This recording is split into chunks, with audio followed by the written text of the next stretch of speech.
बिस्मिल्लाहिर्रहमानिर्रहीम। प्रोफेसर अजीज़ लगौरी आज सही हमाचा माशाल्लाह बणीज गए और आज सारे दोस्त हमाचे बैठन थे ते हमाचे वर्णन दी क्या तफसील है ये जनाब तो सेशन जफ़र बशीर भुट्टा साहब।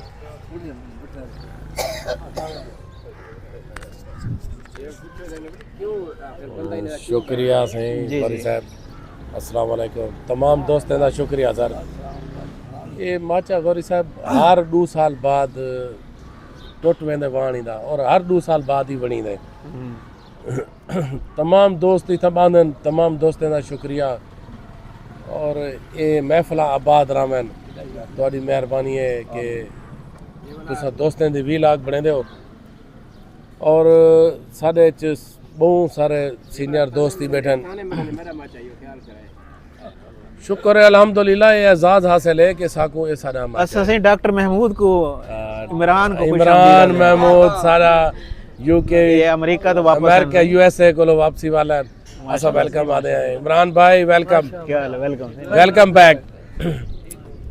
ये सर जी गौरी साहब इमरान भाई गए तो बोले माचा त्रुटे आयन तो माशाल्लाह बन गए।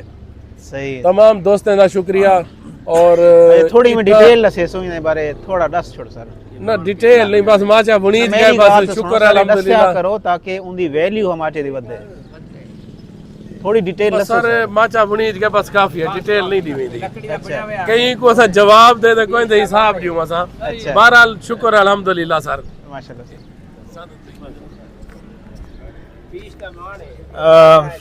डॉक्टर हफीज साहब सर हमाचा जरा होने इन बारे थोड़ा दसेसो सर। हाँ मेहरबानी सही बहुत शुक्रिया सही।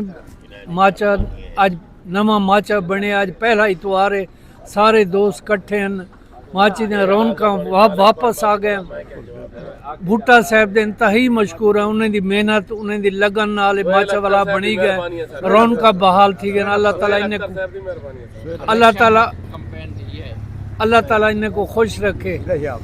ब्याह सारे एक दोस्त हैं जेडे अमेरिका गए हैं वो वापस आ गए उन्हें को वेलकम आते हैं। बड़ी खुशी थी है इन्हें ना गाल हाँ जी हाँ बहुत शुक्रिया अल्लाह खुश रखे सारे।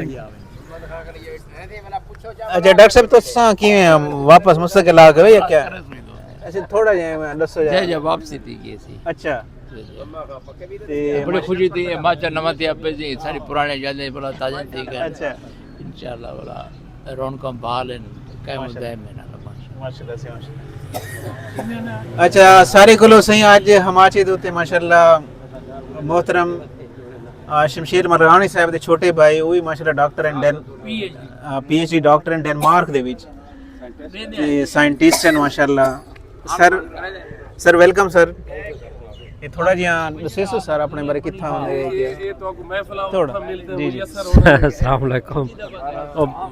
भाई होने बंद रहा ना माचे दे ते मैं कि चलो आज मैं मुलाकात करके ना दोस्तों दे नाल सादतुल्लाह ना है ते पीएचडी कीती है मैं पाकिस्तान तो मैं 2006 च निकलिया मैं तो वापसी नहीं कर सकिया बस किस्मत मेरी।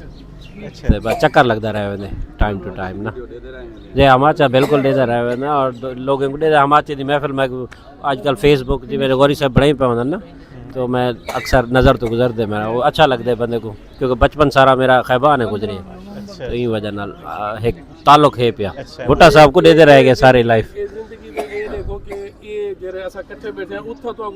ना ना ये पॉसिबल कोई नहीं सर। हाँ ये पॉसिबल कोई उन्हें लाइफ ज़रा बिजी है अपने अपने ज़िंदगी चलती पी है बस। जी जी